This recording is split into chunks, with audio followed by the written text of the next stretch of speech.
Que la paz de Dios que sobrepasa todo entendimiento esté guardando nuestros pensamientos en Cristo Jesús, Señor nuestro.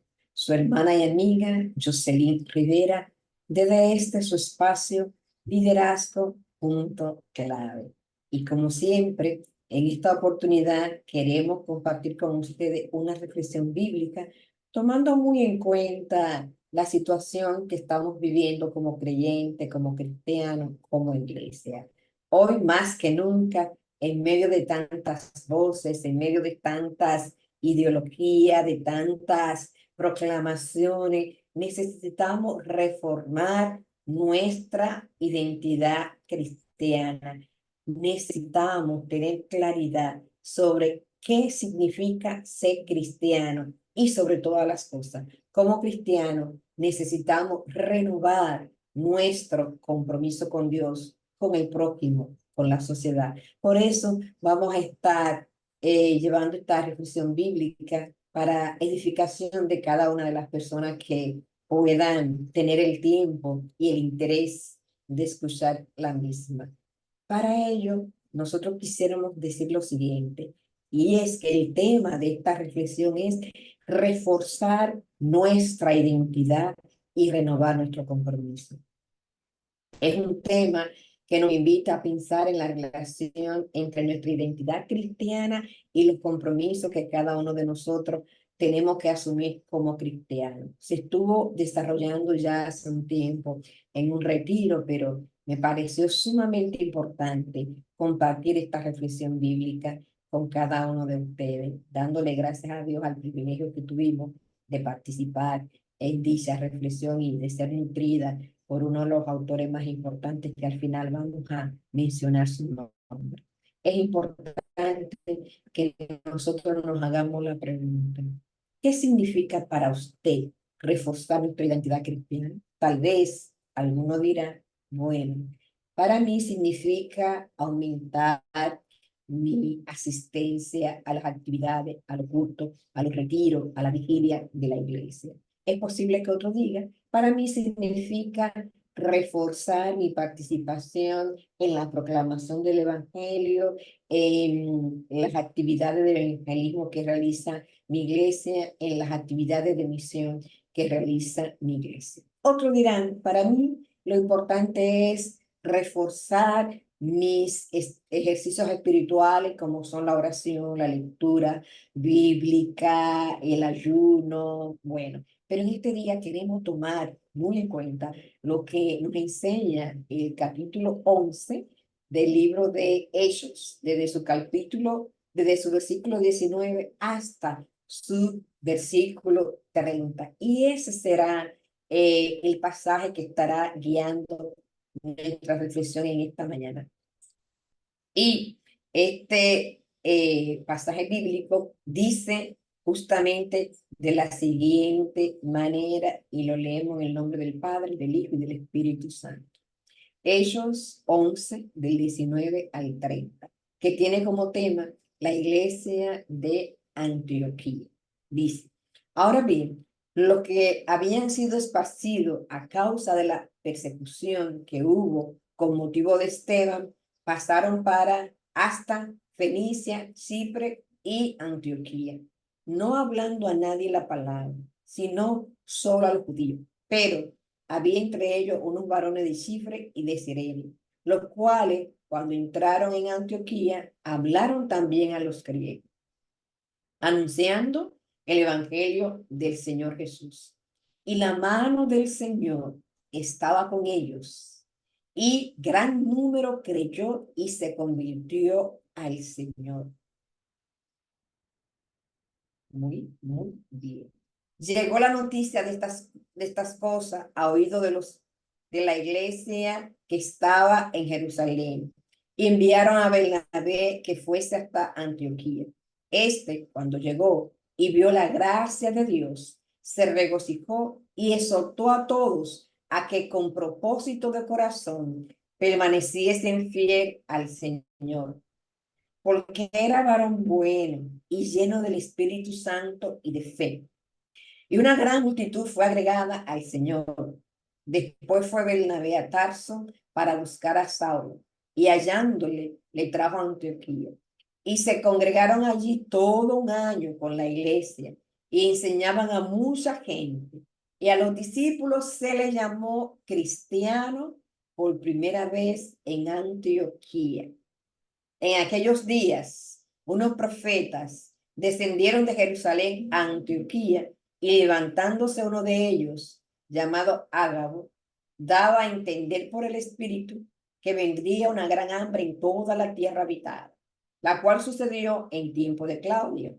Entonces los discípulos, cada uno conforme a lo que tenía, determinaron enviar socorro a los hermanos que habitaban en Judea, lo cual en efecto hicieron, enviándolo a los ancianos por mano de Bernabé y de Saulo. Amén. A la luz de este texto que hemos leído, sería importante que nos hagamos la pregunta: ¿qué nos puede enseñar este texto bíblico acerca de nuestra identidad cristiana? ¿En qué consiste tener esa identidad y cómo se expresa? ¿Será que pudiéramos sacar algunas lecciones importantes de este pasaje bíblico para aplicarlo en nuestro contexto y en nuestra actualidad con relación a lo que significa ser cristiano? Vamos a ver de manera más detallada esas lecciones más en este momento. Vamos a hacer algunas consideraciones que tenemos que tomar muy en cuenta para implementar en nuestro diario vivir. Lo primero que queremos destacar es que a los creyentes de Antioquía se les llama cristianos. ¿Por qué? Por su semejanza de vida con Jesús. La pregunta es: ¿estamos hoy en día nosotros en nuestras iglesias, en nuestro trabajo, en nuestra familia, en nuestras áreas de influencia, en nuestras redes sociales? ¿Estamos viviendo una vida que se asemeja a la vida de Jesús? A ellos que se asemejaban tanto a la vida de Jesús se les llamó cristianos, que pudiéramos verlo como pequeño Cristo. Ellos estaban viviendo una vida tomando a Jesús como modelo. Estaban dispuestos a sufrir por su fe. Y eso lo vemos en el capítulo que estamos viendo, 11, versículo 19, la parte A. Y los que habían sido esparcidos por causa de la persecución que sobrevino en tiempo de Esteban. Primero, estaban dispuestos a sufrir por el evangelio. Estaban dispuestos a ser perseguidos por su fe. Otra cosa importante que vemos en este mismo versículo: tenían pasión por anunciar el evangelio, independientemente de la persecución que estaban viviendo. Según este versículo, la parte B del versículo 19, tenían pasión por anunciar el evangelio. ¿Estamos nosotros hoy en día teniendo pasión por anunciar el evangelio, o solamente nos estamos limitando a anunciar el evangelio cuando se declara el mes del evangelismo global, o lo hemos hecho una parte integral, el proclamar el evangelio de nuestro estilo de vida diario? Su mensaje tenía alcance universal. Le predicaron a judíos, pero también le predicaron a griegos. Entendieron que el mensaje y el poder del evangelio podía llegar a cualquier nacionalidad, independientemente de dónde fuese la persona. Otra cosa importante que vemos en el 11:21, que dice de la siguiente manera: y la mano del Señor era con ellos. Importantísimo, el poder de Dios respaldaba las acciones que ellos hacían. Podemos nosotros decir que hoy, como cristianos, la mano de Dios está respaldando nuestro accionar. Podemos decir que nos estamos dejando utilizar como instrumento de Dios. Es una buena pregunta. Y en el versículo 11:22 es importante que dice: y llegó la fama de estas cosas a oído de la iglesia que estaba en Jerusalén. Tenían un alto sentido de misión, tenían claridad de su vocación, sabían muy bien cuál era su llamado, sabían muy bien cuál era su vocación, y su espiritualidad estaba marcada por la fidelidad a Dios. Esto lo vemos en el 23, el cual cuando llegó y vio la gracia de Dios, se regocijó y exhortó a todos que permanecieran firmes en el propósito de corazón, fieles a Dios. Estamos nosotros teniendo claridad de la importancia que tiene el hecho de que seamos fieles a Dios.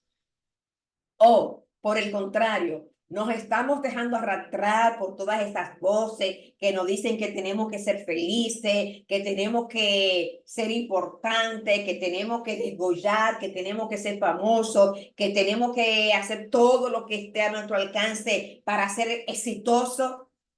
Y muchas veces ese éxito que se nos predica, muchas veces de alguna manera, está basado en la falta de fidelidad a Dios. Entonces, como cristianos, ¿estamos nosotros siendo fieles a Dios? Nuestra espiritualidad está marcada por esa fidelidad hacia Dios.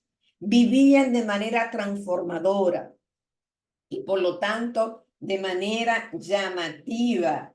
Y eso justamente hacía que cada día más personas se añadieran a la obra del Señor. Estamos viviendo nosotros de tal manera que la gente quiera vivir como nosotros estamos viviendo. Estamos nosotros siendo sal, estamos nosotros siendo luz, estamos nosotros siendo testigos, estamos nosotros siendo cartas abiertas para los demás, que la gente que anda buscando paz, que la gente que anda buscando llenar ese vacío que hay en su corazón, que la gente que anda buscando el propósito en su vida, cuando nos ve a nosotros, la manera como estamos viviendo, cómo tenemos ese alto sentido de vocación, cómo somos fieles a Dios, cómo vivimos una vida de forma transformadora. Realmente la gente puede decir, yo quiero ser como esa persona. Es importante que nosotros podamos entender eso. Y también se apoyaban en sentido fraterno. La necesidad de uno se convertía en la necesidad de todo. El bienestar de uno se convertía en el bienestar de los demás. Y eso lo vemos en los versículos 25 y 26. Su fuente de poder provenía del Espíritu Santo. ¿De dónde en estos momentos está proveniendo nuestra fuente de poder? Estamos real y efectivamente teniendo poder porque el Espíritu Santo está en nosotros y está suministrándonos ese poder, o creemos que nuestro poder radica en nuestro ministerio, o creemos que nuestro poder radica en los títulos que tenemos, o creemos que nuestro poder radica en la posición que ocupamos dentro del concilio, dentro del ministerio, o creemos que nuestro poder radica en la cantidad de seguidores que tenemos, o creemos que nuestro poder radica en la cantidad de me gusta que le está dando la gente a nuestros mensajes. ¿De dónde está proveniendo nuestro poder? Otra cosa importante que tenían los primeros cristianos era que discernían con sensibilidad las necesidades materiales de su contexto. Justamente se dieron cuenta que sí, que esa hambruna que se había profetizado se hizo una realidad, pero no solamente estaban dispuestos a escuchar la voz del Espíritu Santo profetizando a propósito de la hambruna que vendría, sino que también estuvieron dispuestos a ser parte de la solución. Importantísimo. Respondían con solidaridad, y esto lo vemos en los versículos del 28 al 30, entre otras señales. Pudiéramos seguir sacando muchísimas lecciones aprendidas de este pasaje. Pudiéramos seguir sacando muchísimos criterios que pudiéramos utilizar para definir si real y efectivamente yo soy cristiana. Yo no estoy diciendo del otro, yo estoy diciendo yo de Jocelyn Rivera. ¿Por qué? Porque al fin y al cabo, cada uno de nosotros tendrá que rendir cuenta delante de Dios. Y gracias a Dios, no me toca rendir cuenta por José Pérez, no me toca rendir cuenta por María Gómez, no, me toca rendir cuenta por Jocelyn Rivera. Entonces, a la que tengo que evaluar, conforme a estos criterios que tiene este pasaje bíblico, para determinar si real y efectivamente soy cristiana, ¿no? Es a Jocelyn Rivera. Entonces, Cuando hablamos de identidad cristiana y de compromiso, eso tiene que verse también reflejado en nuestra relación con lo más vulnerable. ¿Cómo me comporto yo con los que están en condiciones de vulnerabilidad, en condiciones de limitación, en condiciones de hambruna, de problemas, de dificultades, de enfermedad?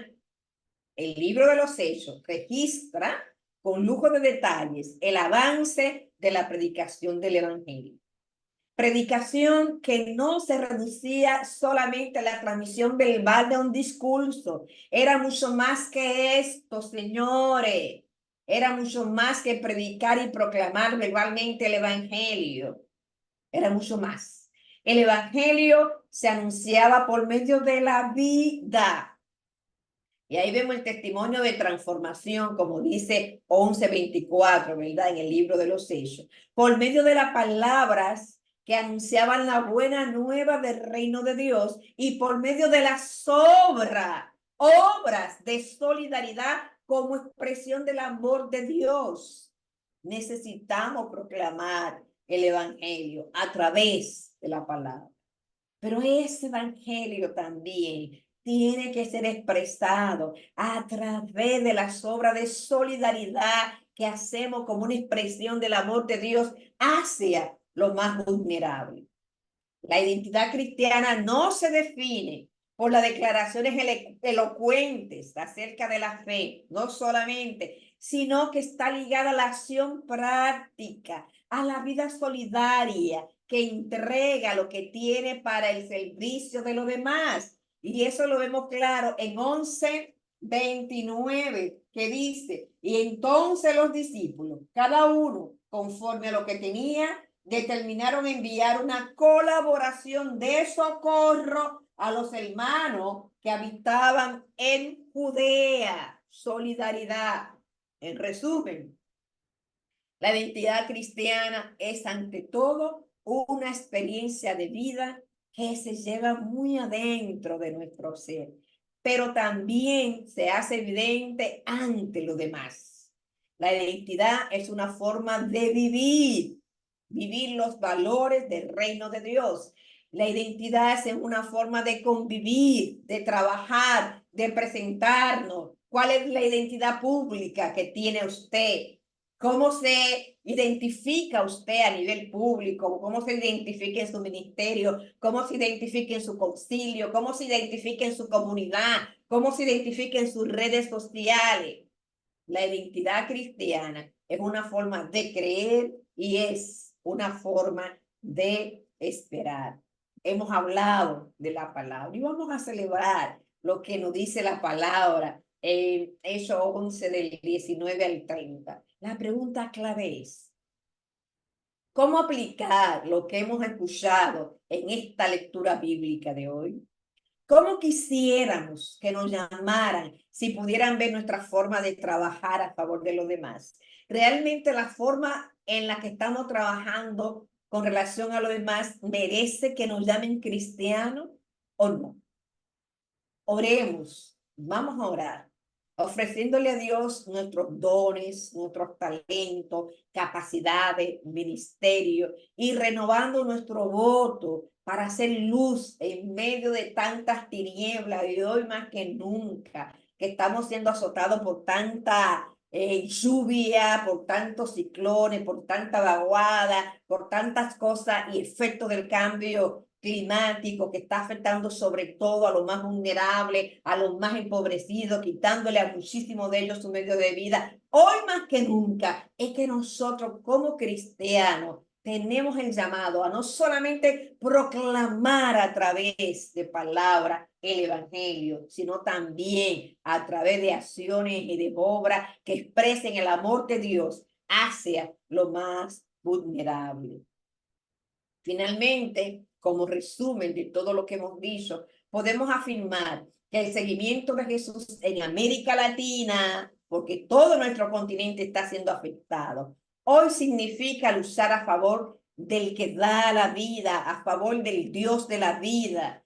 La postura cristiana no puede ser meramente negativa. No solamente podemos tener un mensaje, no haga esto, no haga aquello, no haga lo otro, y esto, y prohibición, y prohibición. No, no solamente es la lucha contra los dioses de la muerte que orientan justamente y que tratan de acabar lo que es la vida que Dios ha dado. No solamente vamos a luchar en contra de esos dioses, no, vamos a promover la vida, vamos a promover al Dios creador, vamos a promover a Jesucristo que ha venido para que tengamos vida. Y dice Juan 10:10, que él vino, él mismo dijo que vino para que tengamos vida, y no cualquier tipo de vida, sino vida en abundancia. Está bien que luchemos en contra de los dioses que quieren traer la muerte, pero más que luchar en contra de los dioses que quieren traer muerte, vamos a vivir a favor del Dios que quiere dar vida, y vamos a predicar esa vida en abundancia